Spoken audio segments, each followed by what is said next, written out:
ಎಲ್ಲರಿಗೂ ನಮಸ್ಕಾರ ಸ್ನೇಹಿತರೆ. ಗೃಹಲಕ್ಷ್ಮಿ ಯೋಜನೆಯ 22 ಮತ್ತು 23ನೇ ಕಂತಿನ ಮಾಹಿತಿಗೆ ನಿಮ್ಮೆಲ್ಲರಿಗೂ ಕೂಡ ಸ್ವಾಗತ.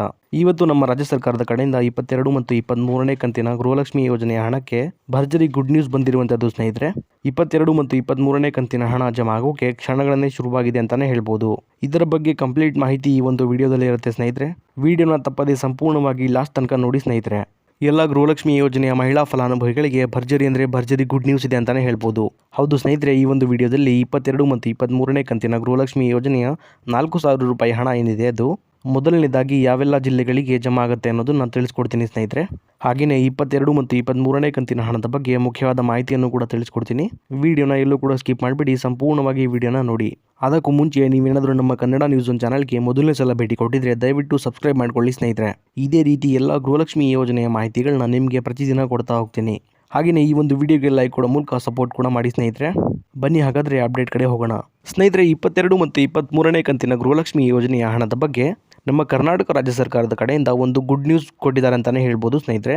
ಅದೇನಪ್ಪ ಅಂದರೆ 22 ಮತ್ತು 23ನೇ ಕಂತಿನ ಗೃಹಲಕ್ಷ್ಮಿ ಯೋಜನೆಯ 4,000 ರೂಪಾಯಿ ಹಣ ಏನಿದೆ ಅದು ಇದೇ ಸೆಪ್ಟೆಂಬರ್ ತಿಂಗಳಿಂದ ಅಂದರೆ ನಾಳೆಯಿಂದ ಎಲ್ಲ ಗೃಹಲಕ್ಷ್ಮಿ ಯೋಜನೆಯ ಮಹಿಳಾ ಫಲಾನುಭವಿಗಳ ಖಾತೆಗಳಿಗೆ ಬಿಡುಗಡೆ ಮಾಡುವಂತಹ ಪ್ರೋಸೆಸ್ ಸ್ಟಾರ್ಟ್ ಆಗುತ್ತೆ ಅನ್ನುವಂಥ ಒಂದು ಗುಡ್ ನ್ಯೂಸ್ ಸಿಕ್ಕಿದೆ ಸ್ನೇಹಿತರೆ. ಹೌದು ಸ್ನೇಹಿತರೆ, 22 ಮತ್ತು 23ನೇ ಕಂತಿನ ಗೃಹಲಕ್ಷ್ಮಿ ಯೋಜನೆಯ ಹಣ ಏನಿದೆ ಅದು ಮೊದಲನೇ ಹಂತದಲ್ಲಿ ಸುಮಾರು 20 ಜಿಲ್ಲೆಗಳ ಫಲಾನುಭವಿಗಳಿಗೆ ಜಮಾ ಮಾಡಲು ರಾಜ್ಯ ಸರ್ಕಾರ ಮುಂದಾಗಿದೆ ಅಂತಾನೆ ಹೇಳ್ಬೋದು ಸ್ನೇಹಿತರೆ. ಈಗ ಯಾವೆಲ್ಲ ಜಿಲ್ಲೆಗಳಿಗೆ ಮೊದಲನೇ ಹಂತದ 22 ಮತ್ತು 23ನೇ ಕಂತಿನ ಹಣ ಏನಿದೆ ಅದು ಜಮಾ ಆಗುತ್ತೆ ಅನ್ನೋದನ್ನ ನೋಡ್ತಾ ಹೋಗೋಣ ಬನ್ನಿ ಸ್ನೇಹಿತರೆ. ಬೆಳಗಾವಿ, ಬೀದರ್, ಚಿಕ್ಕಬಳ್ಳಾಪುರ, ಗುಲ್ಬರ್ಗ, ರಾಯಚೂರು, ಕೋಲಾರ, ಉಡುಪಿ, ಹಾಸನ, ಚಿಕ್ಕಮಗಳೂರು, ಬಳ್ಳಾರಿ, ಧಾರವಾಡ, ಉತ್ತರ ಕನ್ನಡ, ದಕ್ಷಿಣ ಕನ್ನಡ, ಹಾವೇರಿ, ಮಂಗಳೂರು, ಶಿವಮೊಗ್ಗ, ದಾವಣಗೆರೆ, ಇದಾದ್ಮೇಲೆ ಕೊಡಗು ಹಾಗೂ ಮೈಸೂರು. ಸ್ನೇಹಿತರೆ, ಇಲ್ಲಿ ಟೋಟಲ್ ಆಗಿ ಒಟ್ಟು 20 ಜಿಲ್ಲೆಗಳಿಗೆ ಅಂದರೆ ನಾನೀಗ ತಿಳಿಸ್ಕೊಟ್ಟಂತಹ 20 ಜಿಲ್ಲೆಗಳೇನಿದೆ ಈ 20 ಜಿಲ್ಲೆಗಳಿಗೆ ಮೊದಲನೇ ಹಂತದ 22 ಮತ್ತು 23ನೇ ಕಂತಿನ 4,000 ರೂಪಾಯಿ ಹಣ ಏನಿದೆ ಅದು ಜಮಾ ಆಗ್ತಾ ಹೋಗುವಂಥದ್ದು ಸ್ನೇಹಿತರೆ. ಈಗ ಇಲ್ಲೊಂದು ಕ್ಲಾರಿಟಿನ ನಿಮ್ಮೆಲ್ಲರಿಗೂ ಕೊಡ್ತೀನಿ ಸ್ನೇಹಿತರೆ. ನಾನು ಅದೇನಪ್ಪ ಅಂದರೆ ಈಗ ನಾನು ತಿಳಿಸ್ಕೊಟ್ಟಿರುವಂತಹ 20 ಜಿಲ್ಲೆಗಳೇನಿದೆ ಈ 20 ಜಿಲ್ಲೆಗಳಲ್ಲಿ ಸಂಪೂರ್ಣವಾಗಿ 22 ಮತ್ತು 23ನೇ ಕಂತಿನ ಗೃಹಲಕ್ಷ್ಮಿ ಯೋಜನೆಯ ಹಣ ಏನಿದೆ ಅದು ಎಲ್ಲ ಫಲಾನುಭವಿಗಳ ಖಾತೆಗಳಿಗೆ ಒಟ್ಟಿಗೆ ಜಮಾ ಆಗೋದಿಲ್ಲ ಸ್ನೇಹಿತರೆ.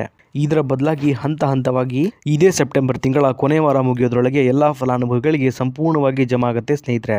ಯಾಕಂದರೆ ಸ್ನೇಹಿತರೆ, ಈ ಒಂದು 22 ಮತ್ತು 23ನೇ ಕಂತಿನ ಹಣ ಏನಿದೆ ಅದು ಸಂಪೂರ್ಣವಾಗಿ ಎಲ್ಲ ಫಲಾನುಭವಿಗಳ ಖಾತೆಗಳಿಗೆ ಜಮಾ ಆಗೋಕೆ ಕನಿಷ್ಠ ಅಂದರೂ ಸಹ 15ರಿಂದ 20 ದಿನಗಳ ತನಕ ಸಮಯ ಬೇಕೇ ಬೇಕು ಅನ್ನುವಂಥ ಅಪ್ಡೇಟನ್ನು ಶ್ರೀಮತಿ ಲಕ್ಷ್ಮೀ ಹೆಬ್ಬಾಳ್ಕರ್ ಮೇಡಮ್ ಅವರು ಕೊಟ್ಟಿದ್ದಾರೆ ಸ್ನೇಹಿತರೆ.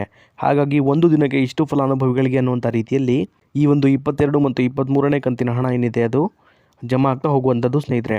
ನಾನೀಗ ತಿಳಿಸ್ಕೊಟ್ಟಂತಹ 15ರಿಂದ 20 ದಿನಗಳ ಒಳಗೆ ಈ ಒಂದು 22 ಮತ್ತು 23ನೇ ಕಂತಿನ ಹಣ ಏನಿದೆ ಅದು ಜಮಾ ಆಗ್ತಾ ಹೋಗುತ್ತೆ ಸ್ನೇಹಿತರೆ. ಆದರೆ 1 ಅಥವಾ 2 ದಿನದಲ್ಲಿ ಪೂರ್ತಿಯಾಗಿ ಹಣ ಜಮಾ ಆಗೋಕ್ಕೆ ಸಾಧ್ಯ ಇಲ್ಲ. ಇಷ್ಟು ಮಾತ್ರ ಕ್ಲಾರಿಟಿನ ನೀವಿಲ್ಲಿ ತಗೋಬೇಕಾಗತ್ತೆ. ಇನ್ನು ಉಳಿದಿರುವಂತಹ ಜಿಲ್ಲೆಗಳಿಗೆ 22 ಮತ್ತು 23ನೇ ಕಂತಿನ ಹಣ ಯಾವಾಗ ಜಮಾ ಆಗುತ್ತೆ ಅನ್ನೋದನ್ನ ನೋಡೋದಾದ್ರೆ ಸ್ನೇಹಿತರೆ, ಮೊದಲನೇ ಹಂತದಲ್ಲಿ ಈ 20 ಜಿಲ್ಲೆಗಳಿಗೆ ಮಾತ್ರ ಹಂತ ಹಂತವಾಗಿ 22 ಮತ್ತು 23ನೇ ಕಂತಿನ ಹಣ ಜಮಾ ಆಗ್ತಾ ಹೋಗುವಂಥದ್ದು ಸ್ನೇಹಿತರೆ. ಹಾಗೆಯೇ ಬಾಕಿ ಇರುವಂತಹ ಎಲ್ಲ ಜಿಲ್ಲೆಗಳಿಗೆ ಈ ಜಿಲ್ಲೆಗಳ ಫಲಾನುಭವಿಗಳಿಗೆ ಹಣ ಜಮಾ ಆಗುವ ಪ್ರೋಸೆಸ್ ಮುಗಿದ ನಂತರ ಬಾಕಿ ಇರುವಂತಹ ಎಲ್ಲ ಜಿಲ್ಲೆಗಳಿಗೂ ಕೂಡ 22 ಮತ್ತು 23ನೇ ಕಂತಿನ 4,000 ರೂಪಾಯಿ ಹಣ ಏನಿದೆ ಅದು ಜಮಾ ಆಗೋಕೆ ಶುರುವಾಗುತ್ತೆ ಸ್ನೇಹಿತರೆ. ಇನ್ನೂ ಸಾಕಷ್ಟು ಜನ ಫಲಾನುಭವಿಗಳು 21ನೇ ಕಂತಿನ ಹಣ ಏನಿದೆ ಅದು ಇನ್ನೂ ಕೂಡ ನಮಗೆ ಜಮಾ ಆಗಿಲ್ಲ ಅಂತ ಕಮೆಂಟ್ ಕೂಡ ಮಾಡ್ತಾ ಇದ್ರಿ ಸ್ನೇಹಿತರೆ. ಅಂತಹ ಎಲ್ಲ ಫಲಾನುಭವಿಗಳಿಗೆ ಹೇಳೋದೇನೆಂದರೆ 20ನೇ ಕಂತಿನ ಹಣ ಏನಿದೆ ಅದು ಆಗಸ್ಟ್ ತಿಂಗಳ 15ನೇ ತಾರೀಕಿನಿಂದ ಎಲ್ಲ ಫಲಾನುಭವಿಗಳಿಗೆ ಜಮಾ ಆಗೋಕೆ ಶುರುವಾಗಿರುವಂಥದ್ದು ಸ್ನೇಹಿತರೆ. ಹೀಗಾಗಿ ಎಲ್ಲ ಮಹಿಳೆಯರ ಖಾತೆಗಳಿಗೆ ಈ ಒಂದು 21ನೇ ಕಂತಿನ 2,000 ರೂಪಾಯಿ ಹಣ ಏನಿದೆ ಅದು ಸಂಪೂರ್ಣವಾಗಿ ಜಮಾ ಆಗೋಕೆ ಸ್ವಲ್ಪ ಸಮಯ ಹಿಡಿಯುತ್ತೆ ಸ್ನೇಹಿತರೆ. ಆದ್ದರಿಂದ ನಿಮ್ಮ ಖಾತೆಗಳಿಗೂ ಸಹ ಈ ಒಂದು 21ನೇ ಕಂತಿನ 2,000 ರೂಪಾಯಿ ಹಣ ಏನಿದೆ ಅದು ಬೇಗನೆ ಜಮಾ ಆಗುತ್ತೆ ಸ್ನೇಹಿತರೆ. ಅಲ್ಲಿವರೆಗೂ ನೀವು ಸ್ವಲ್ಪ ಕಾಯಬೇಕಾಗತ್ತೆ. ಹಾಗಾಗಿ ಯಾರು ಕೂಡ ಚಿಂತೆ ಮಾಡುವ ಅಗತ್ಯ ಇಲ್ಲ ಸ್ನೇಹಿತರೆ.